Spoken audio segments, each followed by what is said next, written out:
يأكل الحسنات كما تأكل النار الحطب أو كما قال عليه الصلاة والسلام।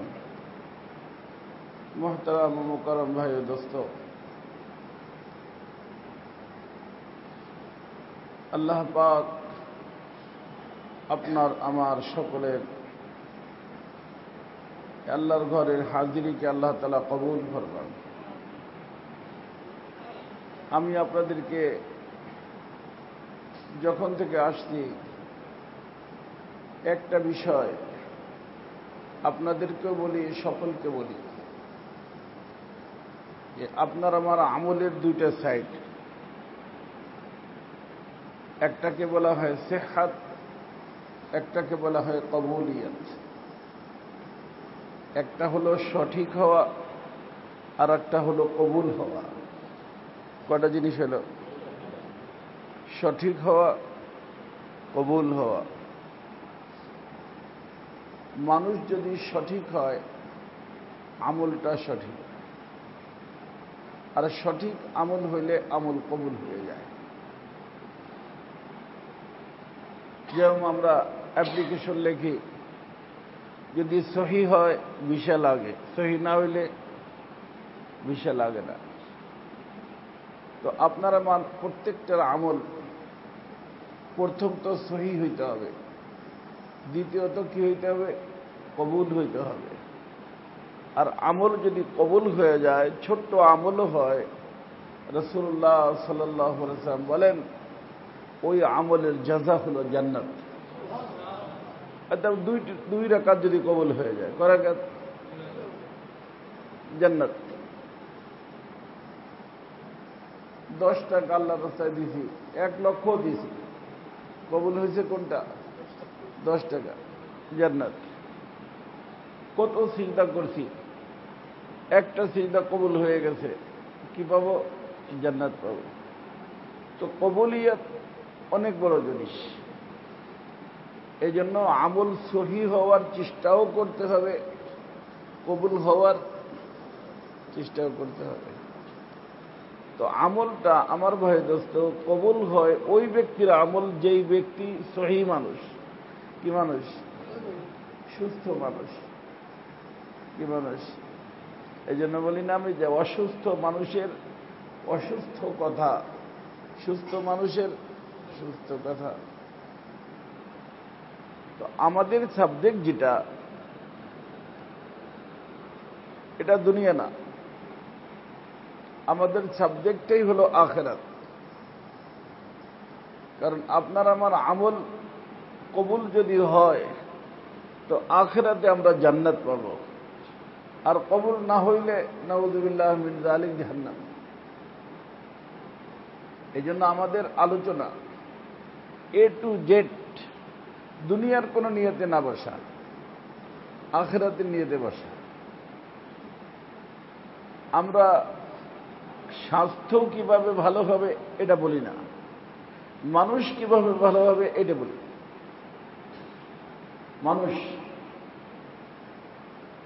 মানুষ হলো, আমি আপনাদেরকে বুঝেছি, রূহের নাম।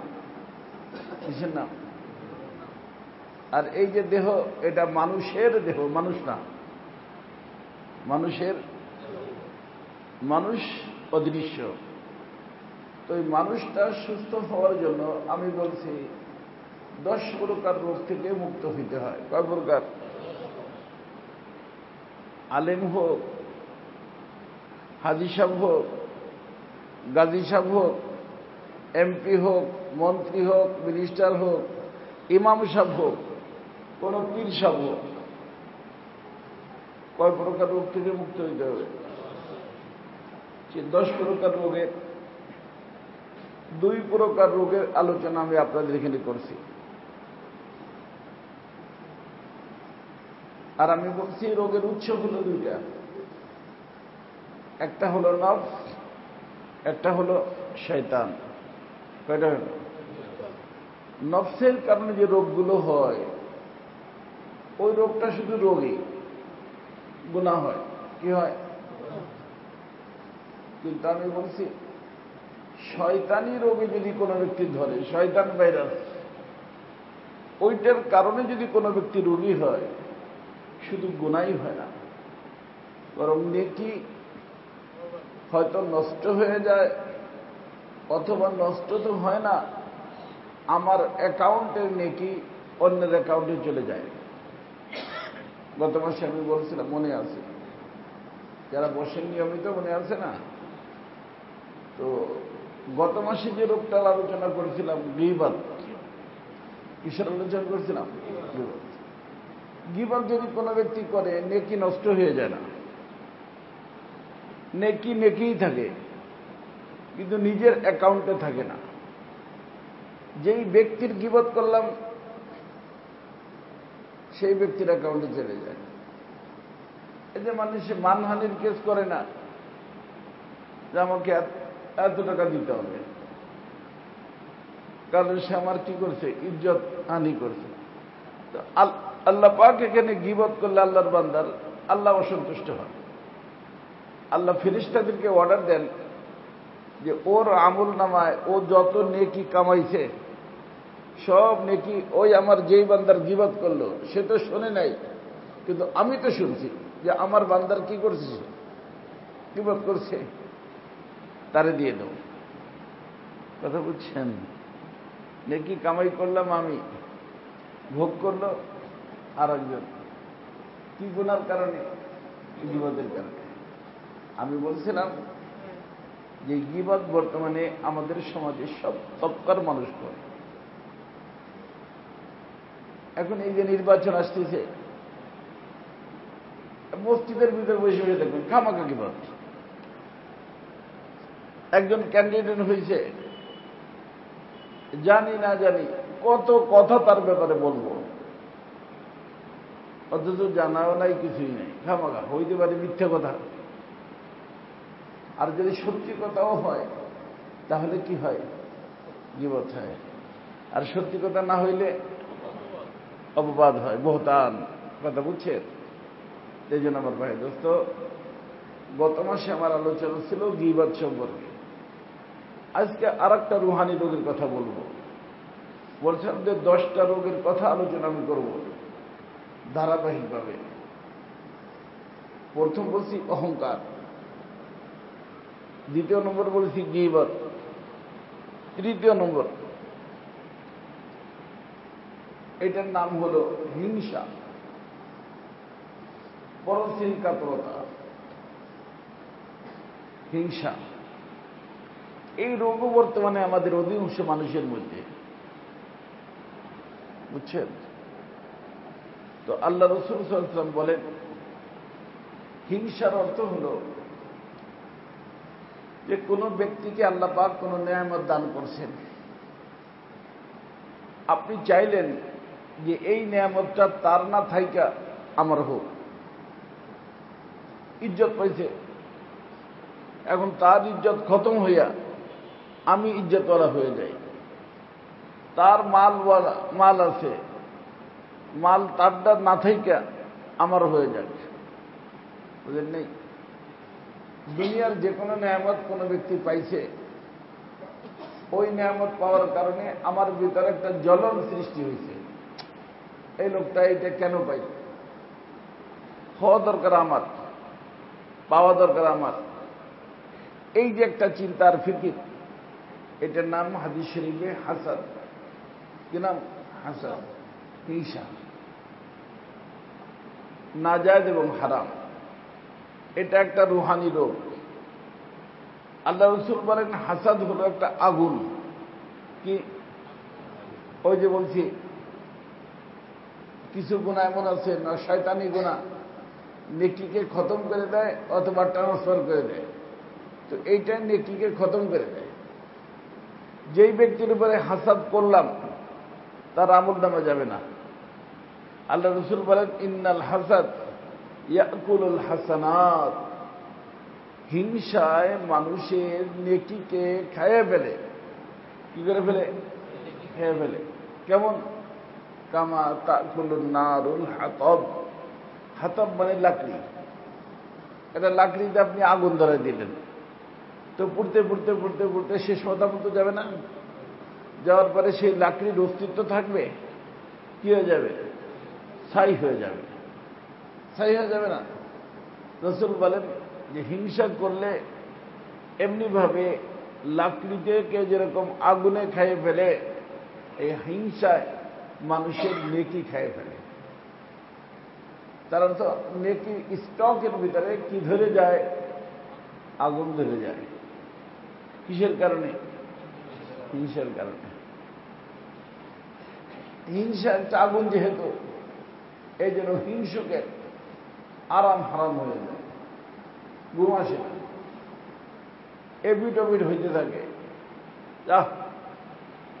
আমার প্রতিবেশী 10 তলা বিল্ডিং বানাই ফেললো, এখন আমি টিন শেডেই শুয়ে থাকি, সে কিন্তু ঘুমায় আছে, এবিট ওবিট করছে। কেন? কি ধরছে ভিতরে? আগুন। আগুন তো ভিতরে আগুন জ্বললে কি ঘুম আসে নাকি? এই জন্য হিংসুকের ঘুম আসে না। হিংসুকের কি আসে না? তো হিংসা নাজায়েজ এবং হারাম। এই হিংসার রোগে যদি কোনো ব্যক্তিকে ধরে, তার নেকি স্টকে কি ধরে যায়? আগুন ধরে যায়। তো এই হিংসা, আমার ভাই দোস্ত, হিংসার মতোই আর একটা জিনিস আছে শরিয়াতে, তাকে বলে গিবতা। কি বলে? গিবতা। এটা হলো জায়েজ, এটা জায়েজ। বাংলায় বলে ঈর্ষা। বাংলায় কি বলে? ঈর্ষা। আরবিতে বলে গিবতা।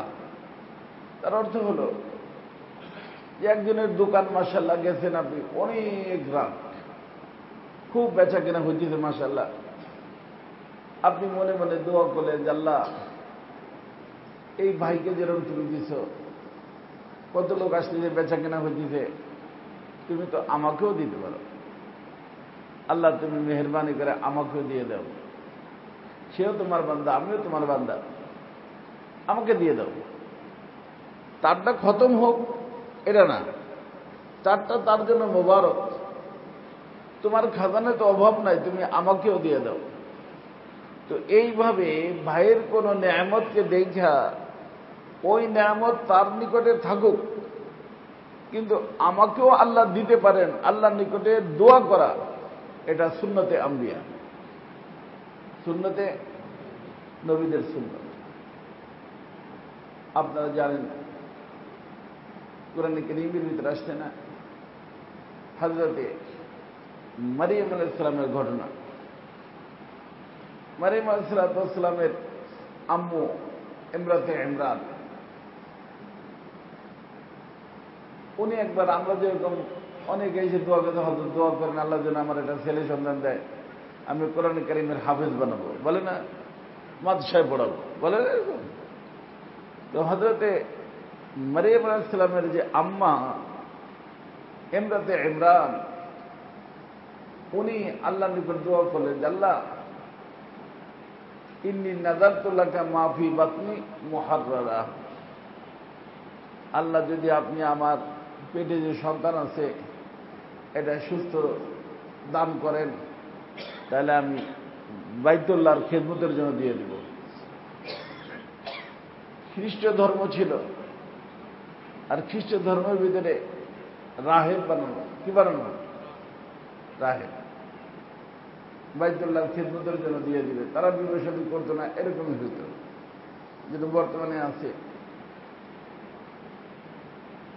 তো আল্লাহর মেহেরবানিতে ঠিকই সন্তান হয়েছে, কিন্তু হয়েছে কিনা? মারিয়াম মেয়ে মানুষ।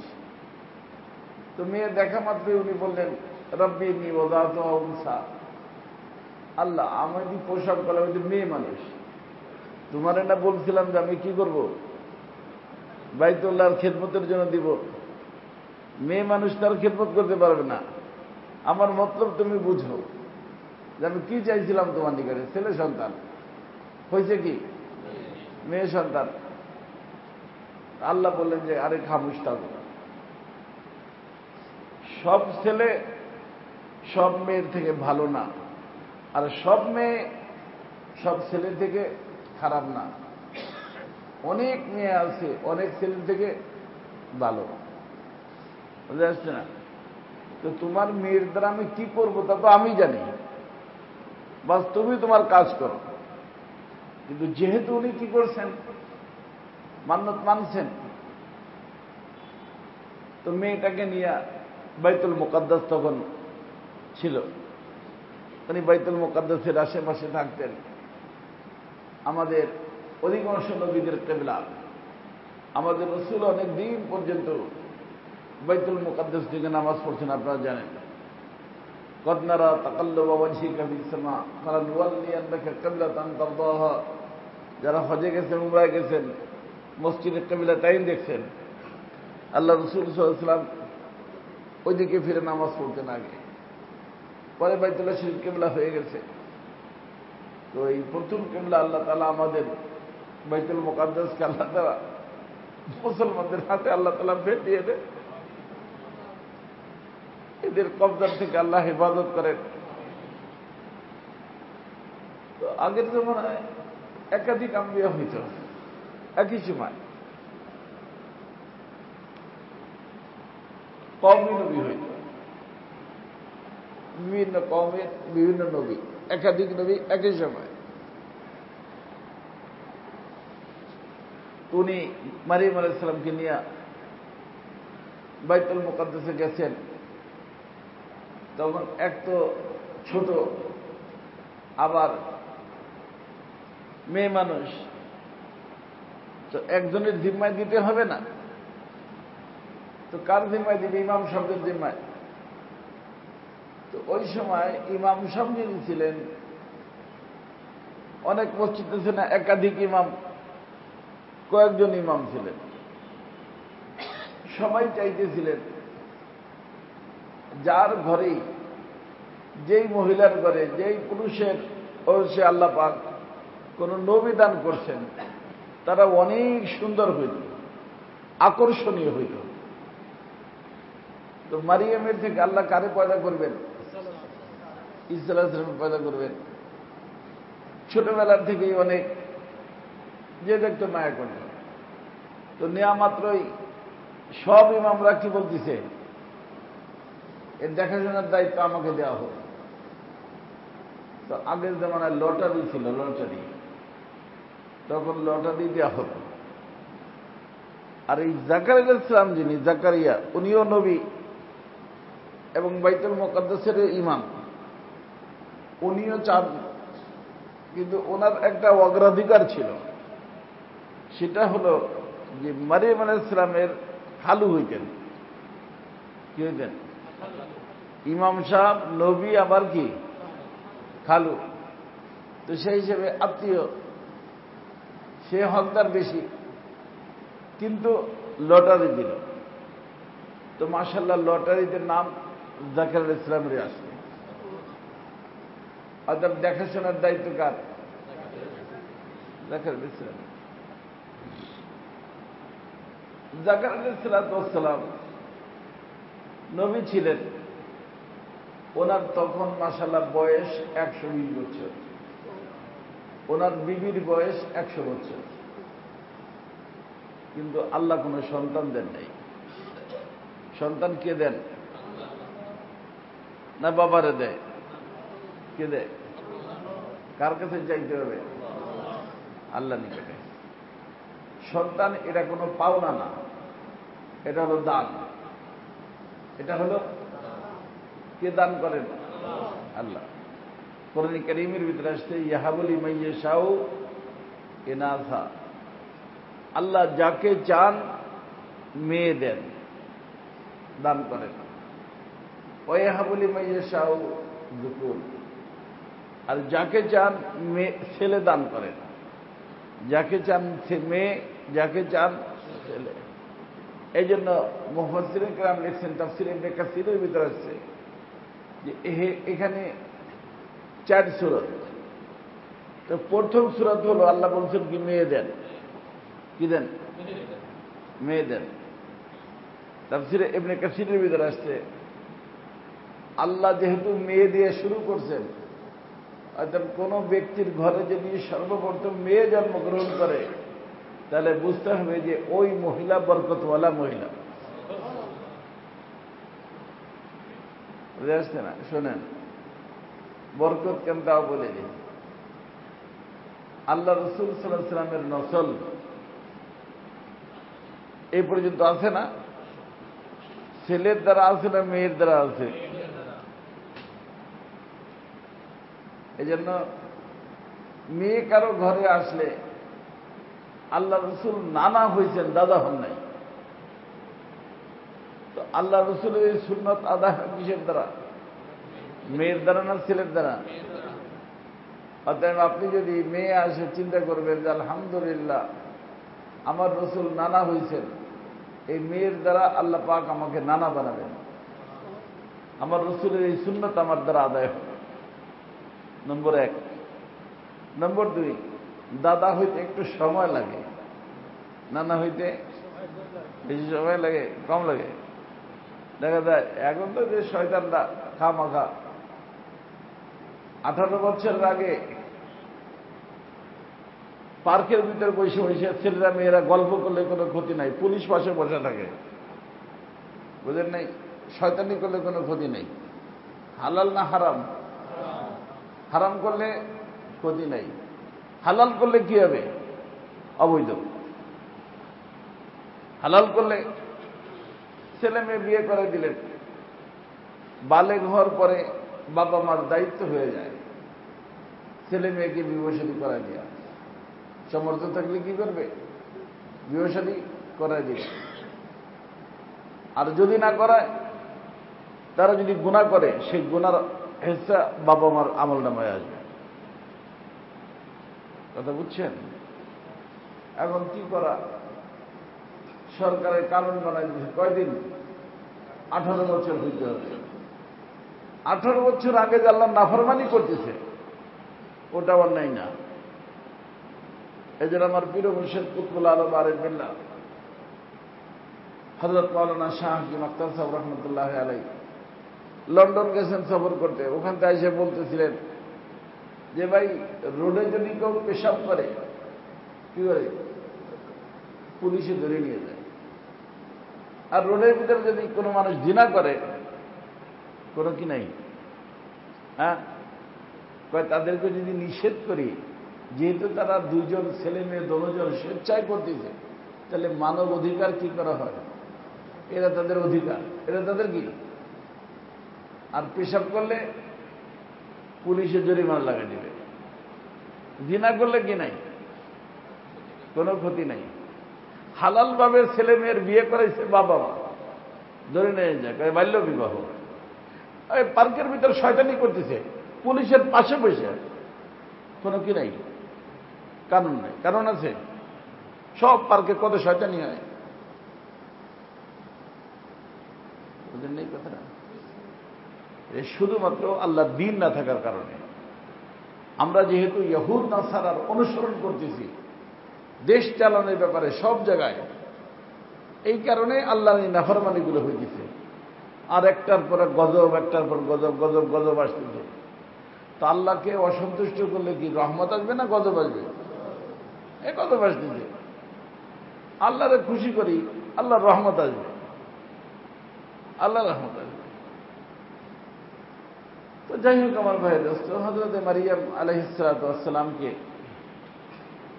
বলছিলাম জাকারিয়া ইসলামের কি নেই, সন্তান নাই। ওই যে 4 সূরত বলছে, আল্লাহ বলেন ইয়াহাবু লিমান ইয়াশাউ ইনাসা, যাকে চান কি দেন? মেয়ে দেন। যাকে চান ছেলে দেন। ওই ইউযাব্বিজুহুম যুকরানা ওয়া ইনাসা, আর যাকে চান ছেলে মেয়ে দোনোটা দেন। অনেক আছি আমরা আলহামদুলিল্লাহ, আল্লাহ আমাদেরকে ছেলে সন্তানও দিচ্ছেন, আবার মেয়েও দিচ্ছেন, দোনোটা দিচ্ছেন। আল্লাহ বলেন ওয়াজআলু মাইয়াশাউ আকিমা, আর আল্লাহ যাকে চান কিছুই দেন না, বন্দা বানাই দেন। ছেলেও নাই, মেয়েও নাই। কয়টা হইল? 4টে। শুধু মেয়ে, শুধু ছেলে, ছেলে মেয়ে দোনোটা, ছেলেও নাই মেয়েও নাই। কয়জন? 400 এই সবগুলো কে করেন? আল্লাহ। আর আল্লাহ যেটা করেন তার এদিক সেদিক কেউ করতে পারে? কারো কোনো শক্তি নেই। এই জন্য আল্লাহর নিকট চাবেন, ছেলেও চাবেন আল্লাহ নিকটে, মেয়েও চাবেন আল্লাহ নিকট, আল্লাহই দিতে পারে। তা আমি বলছি যে কারো কোনো নেয়ামতকে দেখা সেই নেয়ামত তার নিকট থাকুক, আল্লাহ আমাকেও দিক, এটার নাম হলো কি? গিপ্তা। বাংলায় বলে ঈর্ষা। এটা জায়েজ, নবীদের তরিকা, নবীদের সুন্নাত। এই যে এখানে জাকারিয়া আলাইহিস সালাম দেখাশোনা করতেন, হযরতে মারিয়াম এই হুজরা এখানে ছিল। যে ইমাম সাহেব, অনেক মসজিদ আছে না, মেহরাবের পাশে ইমাম সাহেবের কি থাকে? হুজরা থাকে, ওর ভিতর থেকে ইমাম সাহেব আসেন। তো মারিয়াম আলাইহিস সালাম মসজিদ সাফাই করতেন, ঝাড়ু পোছা করতেন। কে? মারিয়াম আলাইহিস সালাম। থাকার জন্য ওনাকে একটা হুজরা বানিয়ে দেওয়া হয়েছিল, ওই হুজরার ভিতরে থাকতেন। তো জাকারিয়া আলাইহিস সালাম একবার নামাজ কালাম পড়াইয়া মারিয়াম আলাইহিস সালামের হুজরার সামনে যে দাঁড়াইছেন, দাঁড়ায় দেখে যে মারিয়ামের সামনে বিরাট এক খামচা ভরা বেমৌসুম ফল। এখন তো ফলের কোনো মৌসুম নেই, সব মৌসুমে সব ফল আমাদের দেশে পাওয়া যায়। আগে পাওয়া যেত আরব দেশে, এখন পাওয়া যায় সব দেশে। ইম্পোর্ট এক্সপোর্ট আটায় যায়, কোল্ড স্টোর আছে। দেখা যায় যেই মৌসুমের ফল আমাদের দেশে নাই, আম, আম পাওয়া যায়, তাই না? ওই সময় তার এগুলো ছিল না, মৌসুমি ফলই মানুষ খাইত। তো মারিয়াম আলাইহিস সালামের সামনে যে ফলগুলো রাখা, তাজা ফল, আবার মৌসুম ছাড়া। ওই মৌসুমে ওই ফল ফিলিস্তিনে পাওয়া যায় না, কথা বুঝছেন? তো হযরত জাকারিয়া আলাইহিস সালাম জিজ্ঞেস করলেন, ইয়া মারিয়াম আন্না লাকি হাযা, মারিয়াম এই ফল কোত্থেকে পেলে মা? কারণ এই ফল তো এই মুহূর্তে কোথায়? মার্কেটে নাই।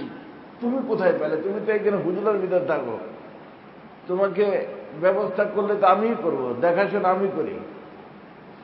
তো উনি বলেন ক্বালাত হুয়া মিন ইনদিল্লাহ, উনি বলেন যে খালু, এটা তো আমার আল্লাহ আমাকে পাঠাইছেন। কে পাঠাইছেন? আল্লাহ দিলেন। তখন উনি দাঁড়া অবস্থায় চিন্তা করলেন যে আল্লাহ, মারিয়াম একটা মহিলা, মেয়ে মানুষ, মৌসুম ছাড়া ফল তুমি তাকে দিছ, তো আমার তো সন্তানের মৌসুম নাই। আছে 120 বছর বয়স, বিবির বয়স 100 বছর, মেন্স আসা বন্ধ হয়ে গেছে। মহিলাদের মেন্স না আসলে কি হয় না? বাচ্চা হয় না। বার্ধক্যতা আসলে মেন্স আসা বন্ধ হয়ে যায়। হয়তো ফল পাওয়ার, সন্তান পাওয়ার কি নাই, সময় শেষ। কিন্তু মারিয়ামকে যেমনি পারো তুমি ফল দিতে পারো মৌসুম ছাড়া, আমাকেও তুমি সন্তান দিতে পারো। হয়তো তুমি মেহেরবানি করে আমাকে একটা সন্তান দাও আল্লাহ, কারণ আমার যে মিশন, যে দায় দায়িত্ব তুমি আমাকে দিছ, আমি যদি দুনিয়া থেকে চলে যাই তাহলে এগুলো দেখবে কে? ইয়ারসুনি ওয়ারিসু মিন আলি ইয়াকুব, আমার এবং আমার পূর্বপুরুষের পক্ষ থেকে তুমি যে আমাকে দাওয়াতের জিম্মাদারি দান করছ, এই জিম্মাদারি আদায় করার জন্য তুমি আমাকে একটা সন্তান দান করো আল্লাহ। মনে মনে বলছে, আবেগে বলে তো ফেলছেন। আল্লাহ বলছেন ওকে, তোমার জন্য আমি ছেলে বাজেট করে দিলাম। কথা বুঝছেন? এখন জিবরিল আলাইহিস সালাম যখন এসে বলছেন যে হ্যাঁ জাকারিয়া, আল্লাহ তোমার দোয়া কবুল করে ফেলছেন, তোমাকে আল্লাহ একটা ছেলে দিবেন, আর ছেলের নাম আল্লাহ নিজে রাইখে দিয়েছেন। নাম কি? ইয়াহইয়া। এবং আল্লাহ বলছেন সাইয়্যিদা ওয়া হাসুরা ওয়া নাবিয়্যা মিনাস সালিহিন, তোমার ছেলেও নবী হবে এবং শুরুর থেকেই নবী হবে। বাল্যকালে নবী হয়েছেন উনি, অন্য সব নবী নবী হয়েছেন 40 বছরে, উনি নবী হয়েছেন বাল্যকাল থেকে। এখন আবেগে বলে তো ফেলছেন, ছেলের কথাও এসে গেছেন, ছেলে হবে। আবার সামাজিকতার চিন্তা হচ্ছে, আল্লাহ ছেলে কিভাবে হবে, কারণ আমার বয়স 120, বিবির বয়স 100। আপনি চাইলাম, বললেন দিবেন, কিভাবে হবে? দেওয়ার মতো পজিশন তো নাই। আল্লাহ বলেন যে দিব আমি, কিভাবে দেবো তো তুমি দেখো। কারণ আল্লাহ তাআলা জিরোকে কি বানাইতে পারেন? হিরো বানাইতে পারেন। আর হিরোকে আল্লাহ জিরো বানাইতে পারেন। মুর্দা থেকে জিন্দা বানাইতে পারেন, জিন্দা থেকে আল্লাহ মুর্দা বানাইতে পারেন। বুঝে আসছে না? আল্লাহ তো আল্লাহ কারে দিলেন? ইয়াহিয়া আলাইহিস সালামকে দিলেন। যাকে আলাইহিস সালামের ছেলের নাম নবী। তো এই যে এখানে এরা তো বলে না যে আল্লাহ মারিয়ামরে বন্ধ করে দাও আর আমারে কি দাও, এই ফল ফুল আমারে দাও, তাই বলছেন? যে মারিয়ামের জন্য মারিয়ামের ফল মুবারক, তুমি আমাকেও দিতে পারো। তো কারো কোনো নিয়ামত দেখা একজনটা বিল্ডিং বানাইছে, খুব ভালো লাগছে, গেছেন বাড়িতে, আল্লাহ নিকটে মনে মনে দোয়া করেন যে আল্লাহ এই যে বাইরে বিল্ডিংটা দিচ্ছেন কত সুন্দর হয়েছে, মাশাআল্লাহ, বাচ্চা কাচ্চা নিয়ে থাকার একটা তার ব্যবস্থা হয়েছে, আমাকে তো আপনি দিতে পারেন, আপনার তো কুদরত আছে, আপনার খাজানায় কোনো অভাব নাই। এই জন্য মনে রাখবেন, দোয়া মাংনে কা নাম হয়, পড়নে কা নাম নেই। আমাদের সমাজে মানুষ দোয়া পড়ে,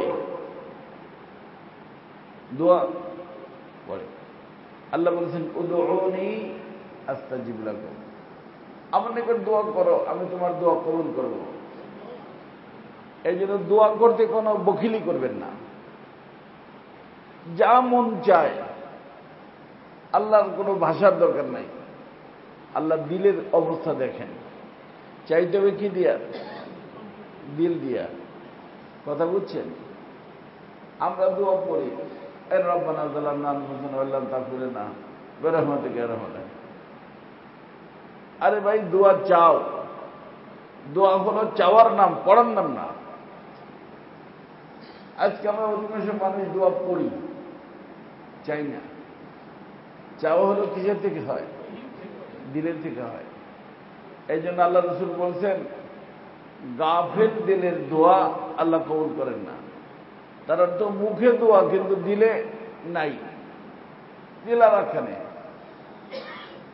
তো কিভাবে দোয়া কবুল হবে? এলে দিল দিয়ে চাইতে হয়। কি দিয়া? দিলের থেকে চাইতে হয় আল্লাহ পাকের নিকটে। মুখে কিচ্ছু বললেন না, দিলে দিলে কথা বললেন, আল্লাহ তাআলা কবুল করে নেবেন। কথা বুঝছেন? এই জন্য অন্তর দিয়া, দিল দিয়া আল্লাহর নিকটে চাবেন, এর নামই দোয়া। এই জন্য মুফতি শফি রহমতুল্লাহ আলাইহি মারিফুল কোরআনের ভিতরে লিখছেন, দোয়া মাংনে কা নাম হ্যায়, পড়নে কা নাম নেই। আমাদের সমাজে মানুষ দোয়া পড়ে, অথচ দোয়া কি? চাওয়ার নাম। কি দিয়ে চাওয়া? দিল দিয়ে চাওয়া। তো হযরতে জাকারিয়া আলাইহিস সালাম কি দিয়ে চাইছেন? দিল দিয়ে চাইছেন, আল্লাহ তাআলা কবুল করে ফেলেছেন। আপনি নামাজ পড়ে অনেকে করে, হুজুর দোয়া করে দেন, যাব কাজ আছে, দোয়া করলেন, হাত উঠেলেন, কিন্তু দিল এদিকে নাই। দিল কোথায়? আর চলে যান আপনি, হাঁটতে হাঁটতে আল্লাহর নিকট দোয়া করে। দোয়া করার জন্য কোনো জায়গা নির্ধারিত নেই, জায়গা নির্ধারিত। বরং বলা হয় যে দিলের অবস্থা যখন আল্লাহর দিকে ঝুঁকানো থাকে, তখন যা যা দিলে আসে আল্লাহর নিকট বলে দেয়া। আর যদি দোয়ার সময় কখনো দোয়া করতে করতে দেখবেন ভালো লাগে, চোখে পানি আসে, তখন যা যা মন চায় সব চাবেন। এই যে মনে করেন অনেক সময় ধরে টেলিফোন করতেছেন বাড়িতে, বাসায়, এঙ্গেজ এঙ্গেজ এঙ্গেজ। তো রিংটোন যদি হয় লাগে, সাথে সাথে খারাপ লাগে না ভালো লাগে? বাস এবার ওদিক থেকে উত্তর আসবে, তাই না? যেরকম দিলের সাথে আল্লাহর সাথে সম্পর্ক। কার সাথে? যে দিলে দোয়া করতে করতে যদি দেখেন যে দিলটা কি হয়ে গেছে, আল্লাহর দিকে লেগে গেছে এবং চোখে পানি আসছে, তখন বুঝবেন যে আল্লাহ পাকের সাথে আপনি কানেক্টেড হয়ে গেছেন। যা যা মন চায় সব বলবেন।